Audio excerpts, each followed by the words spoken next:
यदि हम इफिशियंसी और फिनेंशियल रिसोर्स यूटिलाइजेशन की बात करें तो ऐसे भी हम कह सकते हैं कि फिनेंशियल रिसोर्स के यूटिलाइजेशन में efficiency, that is efficiency in financial resource utilisation, और पीछे जो हम लोगों ने बात की इफिशियंसी की उससे भी रिलेटेड है ये। So financial resources have no meaning unless these are utilised to procure human and physical resources for further utilisation and development. पैसा आया तो क्या करेंगे, कहाँ लगाएंगे? ह्यूमन रिसोर्स अच्छा ले आएंगे, इंफ्रास्ट्रक्चर अच्छा डेवलप कर लेंगे, पढ़ाई अच्छी होगी और एजुकेशनल इंस्टीट्यूशन डेवलप करेगा। So the efficiency to produce human and physical resources determines the effective utilisation. मतलब the effective utilisation of finance depend on the effective selection of human resource and effective utilization of the fund in the physical resources and its quality. Three important indicators of effective utilization of financial resources are: number one, allocative, मतलब allocation के term में fund आया तो आपने जो allocate किया वो कितना अच्छा से किया। दूसरा, कितना अच्छे ढंग से फंड का आपने एडमिनिस्ट्रेशन किया कि गड़बड़ी नहीं हो, इधर का उधर नहीं हो, जो पैसा है जिस मद में है उसी मद में खर्चा हो। और फिर इफिशियंसी, इफिशियंसी मतलब जिस ऑब्जेक्टिव के लिए पैसा लगाया गया उसको अचीव किया या नहीं किया। एलोकेटिव यू अंडरस्टैंड, एलोकेट करो इसमें इसमें इसमें इतना, इसमें इतना, इसमें इतना, that is a scientific process. दूसरा कि एडमिनिस्ट्रेटिव चीज़ों को देखना, कहीं फिजूल खर्ची नहीं हो, कहीं गलत डिसीजंस नहीं हो, कहीं गलत इस्तेमाल नहीं हो। और तीसरा कि जिन कार्यों के लिए पैसे की व्यवस्था हुई है उनका इफिशियंट यूटिलाइजेशन हो रहा है कि नहीं, जिनसे उस पैसे को देने के पीछे का जो उद्देश्य था उसको प्राप्त किया जा सका या नहीं। सो 3 दी इफिशियंसी, पहला हम लोग थोड़ी सी चर्चा इस पे करेंगे। एक एलोकेटिव इफिशियंसी, इसमें आप कर दें कि 3 types of efficiency you can say, और उसी से इफेक्टिव यूटिलाइजेशन का संबंध है।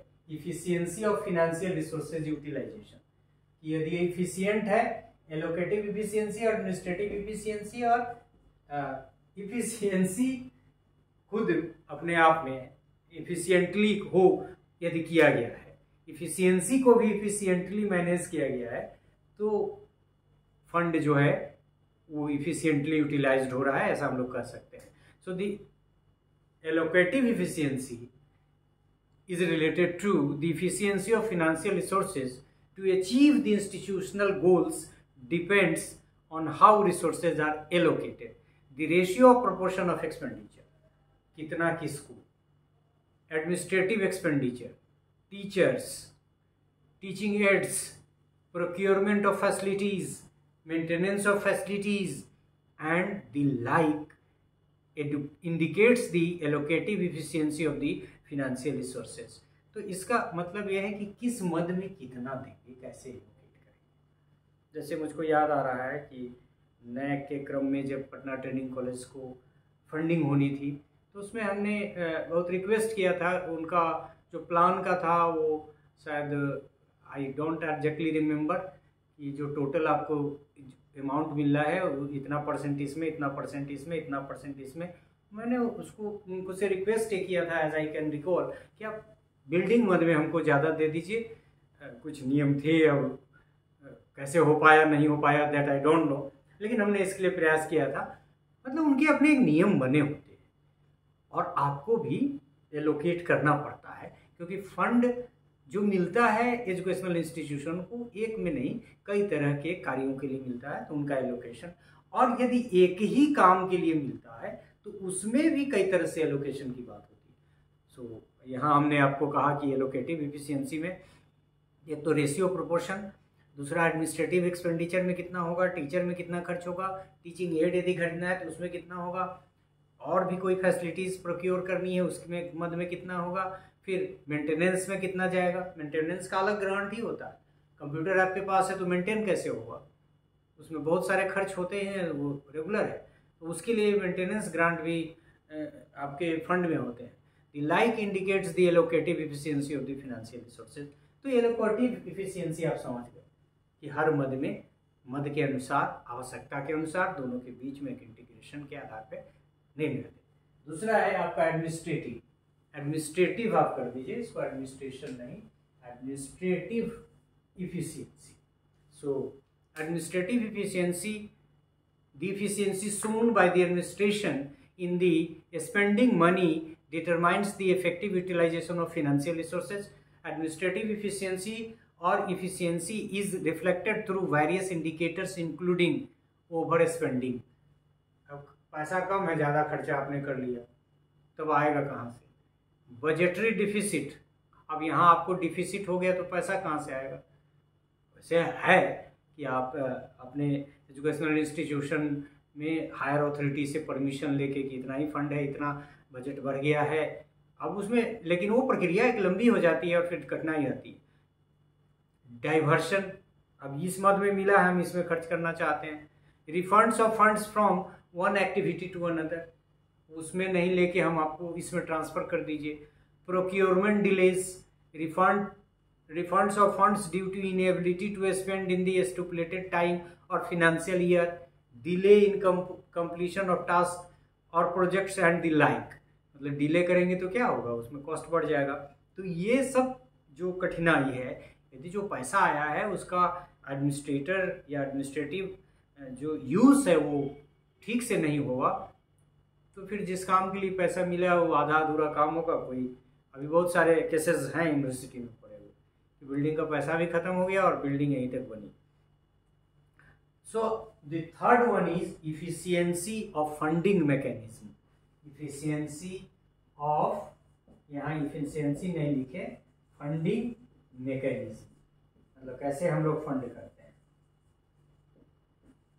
Funding mechanism. ये तीन पढ़े आप, administrative efficiency, allocative efficiency, administrative efficiency and efficiency of fund mechanism. Efficient है कि नहीं। So we are dealing with efficiency of fund mechanism. Every institution has its own mechanism of generation, allocation and utilisation of financial resources. Committee वगैरह सब बनी हुई है, responsibility भी बटी रहती है। So factors such as adequacy, timeliness, objectivity and flexibility in funding mechanism determine the effectiveness of utilization of financial resources। तो उसमें है कि एडुकेसी को ध्यान में रखना है, टाइम फैक्टर को ध्यान में रखना है, किस ऑब्जेक्टिव के लिए पैसा आया वो ध्यान में रखना है, थोड़ा सा फ्लेक्सिबिलिटी अपनानी है, रिजिडिटी में कठिनाई होगी उसके एक्सपेंडिचर में। तो ये सब एस्पेक्ट को ध्यान में रख के हम लोग फंड मैकेनिज्म को इफिशिएंट बना सकते हैं। Now keeping in view all the three, that is the allocative efficiency, administrative efficiency and efficiency of funding mechanism, we are concluding the above discussed indicator of effective utilization of financial resources are of institutional level। ये जो decision है हमको institution के भीतर लेना है। There are issues that need to be addressed and resolved at the system level and और state government level. बहुत सारी चीज़ें हमको स्टेट गवर्नमेंट और आउटसाइड द इंस्टीट्यूशन के लेवल पे लेने की ज़रूरत पड़ती है। उसकी चर्चा इस भाग में हम लोगों ने नहीं की। जैसे पिछले कई लेक्चर के माध्यम से हम लोगों ने ये कहा था कि कई बार ऐसा होता है कि फंड को ट्रांसफ़र करने में कठिनाई आती है, क्योंकि ये डिसीजन जो है किसी एक मंत्रालय से नहीं होना है, कई मंत्रालय से। उसी तरह कुछ पॉलिसी रिलेटेड यदि बातें हैं तो उससे संबंधित उसका इशारा है कि उस इफिशियंसी की चर्चा यहाँ हम लोगों ने नहीं की है। यहाँ सिर्फ चर्चा हम लोगों ने की है उन इफिशियंसी की जो इंस्टीट्यूशन लेवल पे मैनेज किया जा सकता है और उससे संबंधित हो। This is because resource could effectively utilised for education purposes.